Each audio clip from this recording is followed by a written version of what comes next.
back, everybody. This is the second VR I've recorded today, hence the same attire, though I have changed the game from the magnificent Power Drift to the almost equally magnificent Enduro Racer. Bit frustrating, if I'm honest. The specky version, fantastic. Right, now this is a response to Rodgy Retro, who put out a video, I think it was about 3 weeks ago now, where unfortunately I've just had no time to do a video response. But being as I'd done the other one, I thought, and everybody's jumped on this bandwagon, so nobody will probably watch this video because people are sick of watching the same thing being talked about. However, I thought I'd throw in my two penneth, which is, why do we all collect? Quite a broad subject, and there's no right or wrong answer. Obviously, it's whatever reasons apply to you. But I think these videos have been quite good because it gives you kind of a background into sort of what makes us all tick, and you know, it gives you an idea of people's thoughts and opinions as to why they collect and why it's important to them and what kind of attitude they've got towards it. I think I find that kind of thing quite interesting. So I thought I'd throw in my two penneth, as I say. You know, there's good and bad things about collecting. Obviously, we all know the prices are terrible. You know, it's not like it once was, unfortunately. Seems to have been since COVID, doesn't it? It's never kind of let up, and it's all just gone up and up since then. You know, if I admire anybody who had the foresight, like Stu, for instance, to go around buying stuff up at car boots when it was all giveaway prices and built up a vast part of their collection for next to nothing. You know, doff my hat to you, sir and madam, whoever has managed to do that. All the best to you. You know, I wished I'd sort of stockpile stuff to a massive extent back when it was dirt cheap, you know, and we'd all be sitting on a fortune there, wouldn't we? Anyway, it's not to say I didn't buy stuff when it was cheap, because I did. I just didn't sort of go out buying loads and loads of stuff. I still just collected what I wanted to at the time in my sort of small focus of what I was interested in. I didn't sort of buy any old stuff that was around. Which now I perhaps might be interested in, and I wasn't then, if you know what I mean. But anyway, kind of gone off on a tangent here already. Why do I collect? There's been some great points made in all the videos. Like I say, I've been going around now for about 2 or 3 weeks, so you know, I can't name anybody in specifics because my brain ain't that good anymore. I can't remember who said what. But they've all been great videos, with some excellent points made. I remember thinking at the time Kieran made some really excellent points that no one else had at the time, and I think it was like about, from what I can remember, it was about like addiction and how we all kind of have these traits, even if it's not in video games. You know, you might be addicted to cigarettes, or you might be addicted to booze, or you might be addicted to going out, you know, to the boozer, or clubbing, or, you know, shopping, buying shoes, whatever it is, chocolate. You know, we've probably all got this kind of addiction in us to something. Might not be games, might be something else, it don't matter. But I think the vast majority of us have got this addiction to something. It just so happens to us in this kind of community, it's games. And I think, for me, obviously, Stu said this, it was the greatest time to be, if you were born in the 70s, it was the greatest time to be alive, in my opinion. You've lived through the best of times. You know, I think, thank my lucky stars, and I think myself lucky to have been born when I was, and I've more or less, and anybody of our age group, has experienced video games more or less from the start right to where they are now, and we've lived through it and we've seen everything more or less, so we can give a good sort of honest opinion of what we think of the whole subject as a whole and what we think is best. And we're all going to have different opinions, obviously.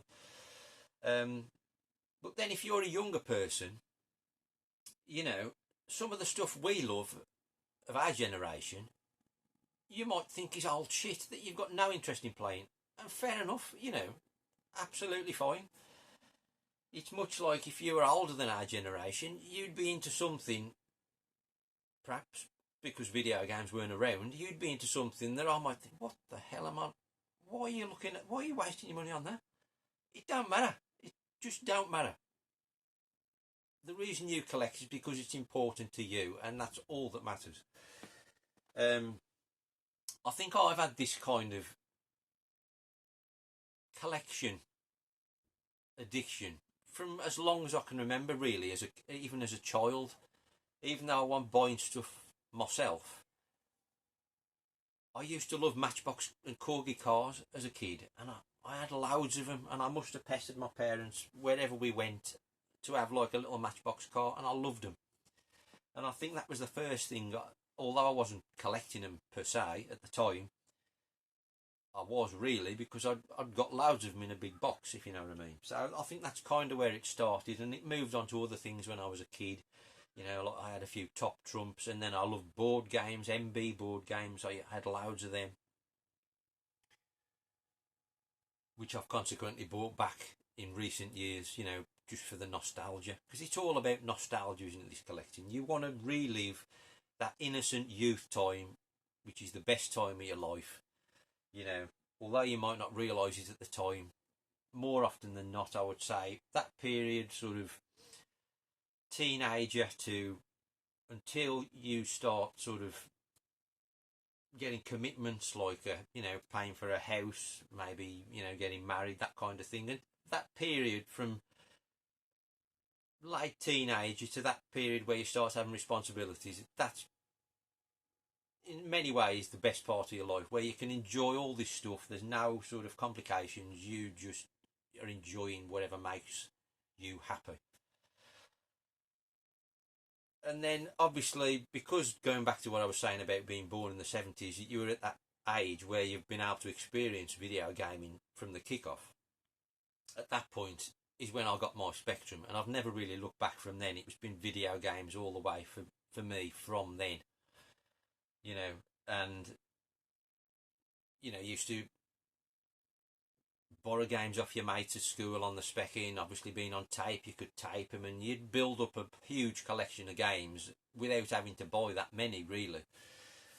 Although I did have, you know, my fair share of, you know, original specky tapes, particularly the budget ones, because you could use your pocket money to go and buy one from down the paper shop, $1.99. They were the days, eh, boys?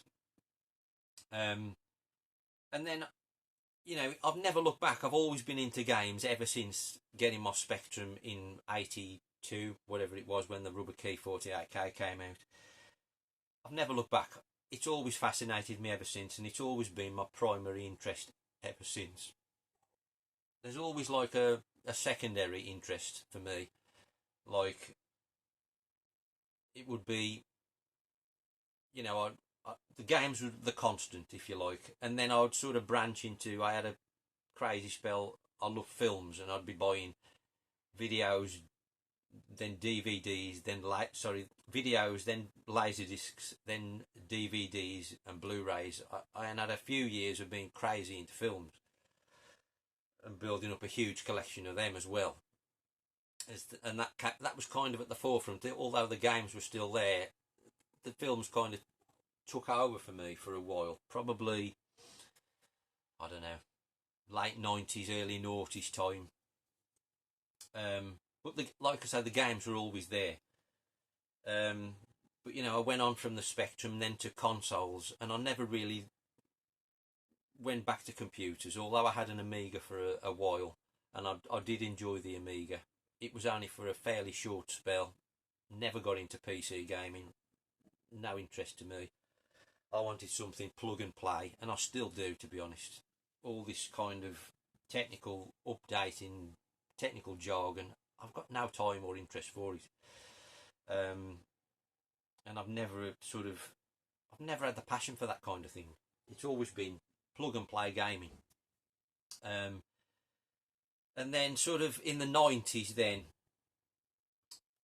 some people will know I used to have my own shop selling games, and all this stuff now that we're all paying for a fortune for on a retro basis.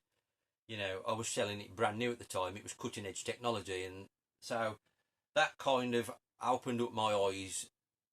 Although I was buying games and that before that point, that kind of opened my eyes up to a whole world of possibilities, because I went from having just sort of whatever I was collecting at the time. I think when I opened my shop, I'd got a Mega Drive, so I'd got my Mega Drive with my collection of whatever 20 games, we'll say.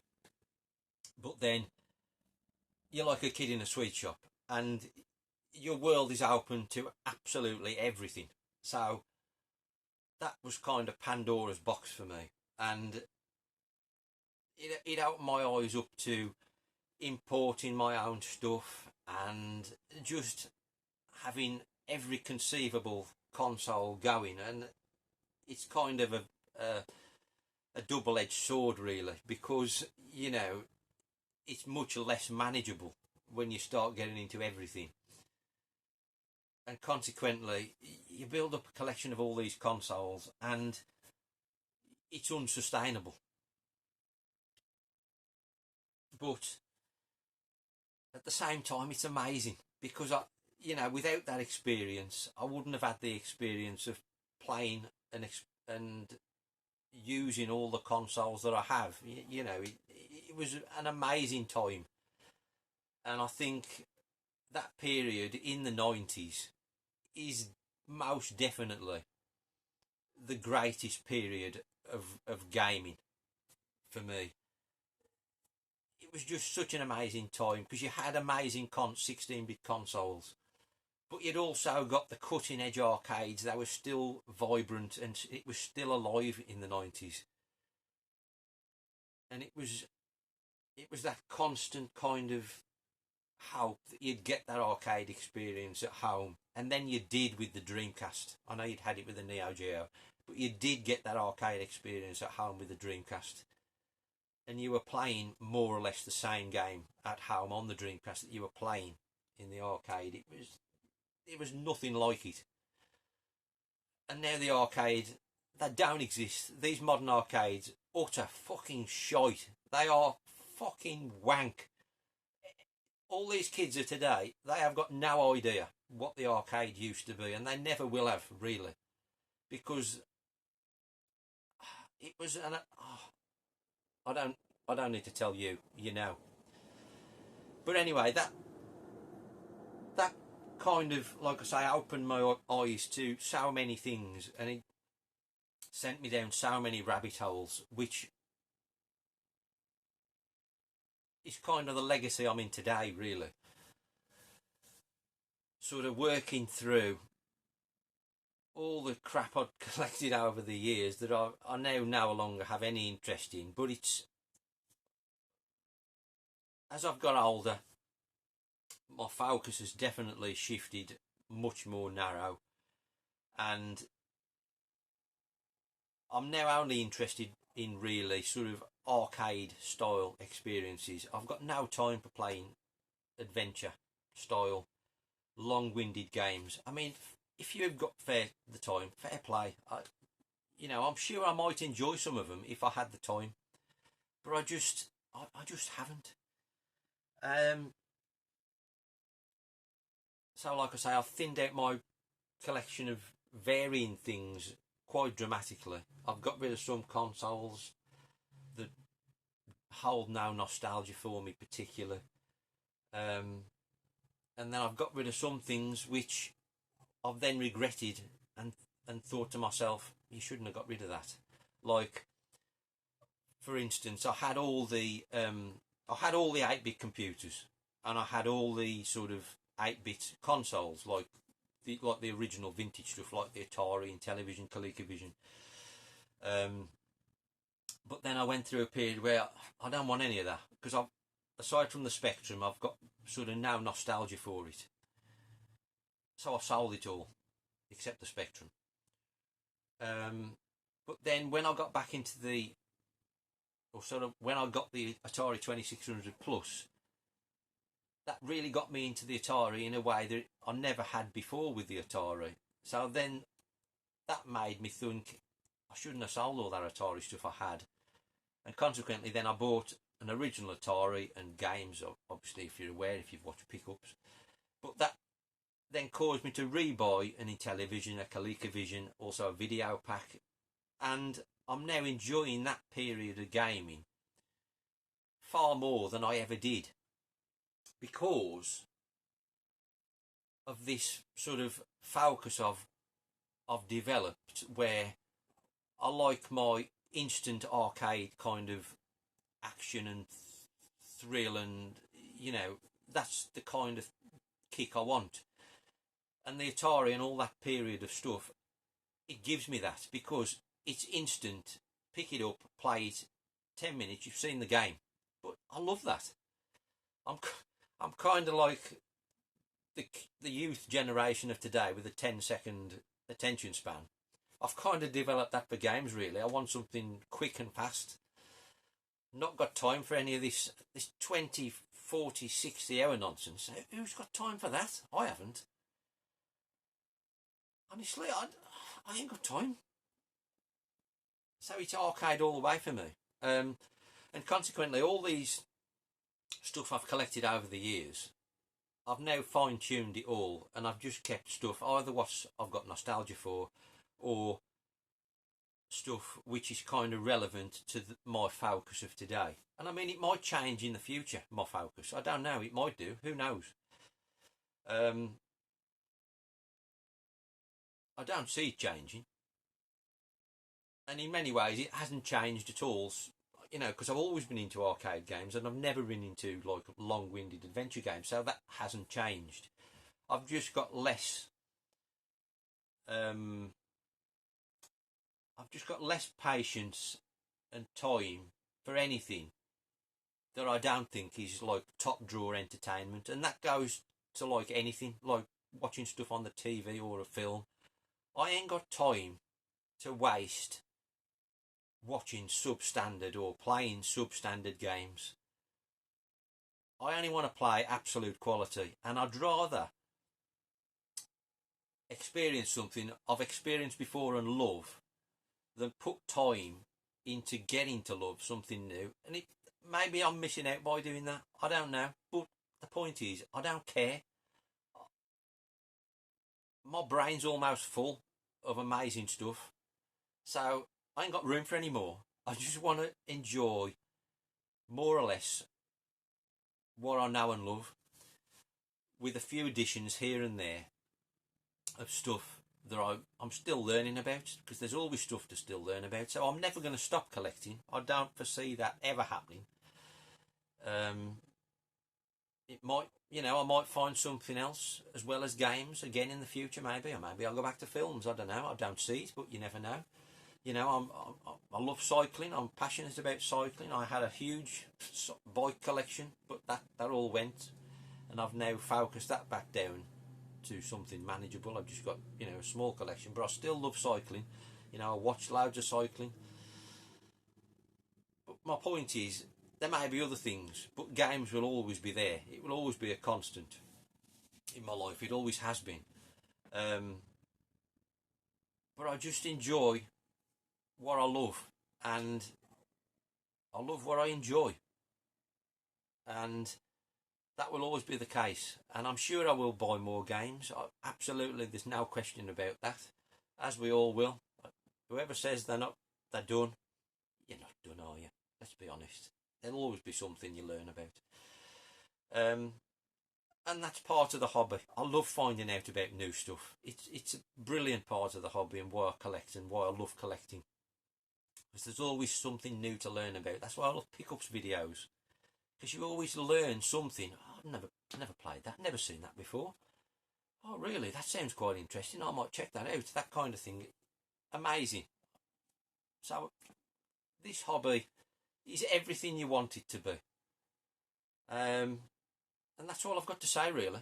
I'm sure you've probably done a video yourself if you're watching this, because most people have. But thanks for watching. If you haven't done one, why not do one? Hopefully see you soon. Sayonara.